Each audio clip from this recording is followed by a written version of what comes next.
این که دو ما خطی جیان پودمونه بیا ما عبه چنو بردیم برا بگی تربزه بیو پیر خره این اما انا خیلی گودکیده خیلی میگشتیم خر پر خطی پیوده اونجا قشلو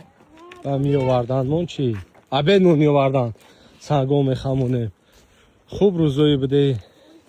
نونی گرم آوردیم با تربز میشه و بسه نونی گرم با تربز سیر میکنه چی با خودتان نفره بیارن اما چه همی چور گوسفند نگاه میکنه نفره با این چور گوسفند باش مود افخاد بیارن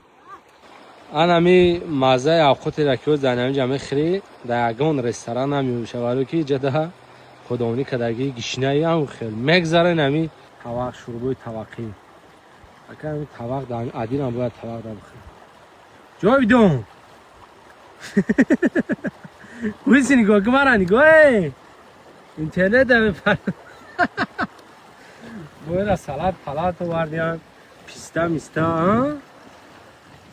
اما گوسفند بچه نکرد چی با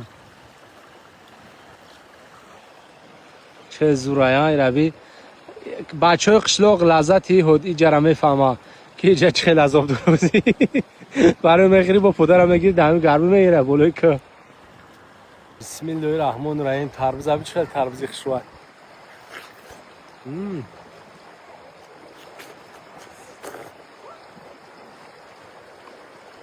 با همین حق پودامونو را خوردن چقدر با مزه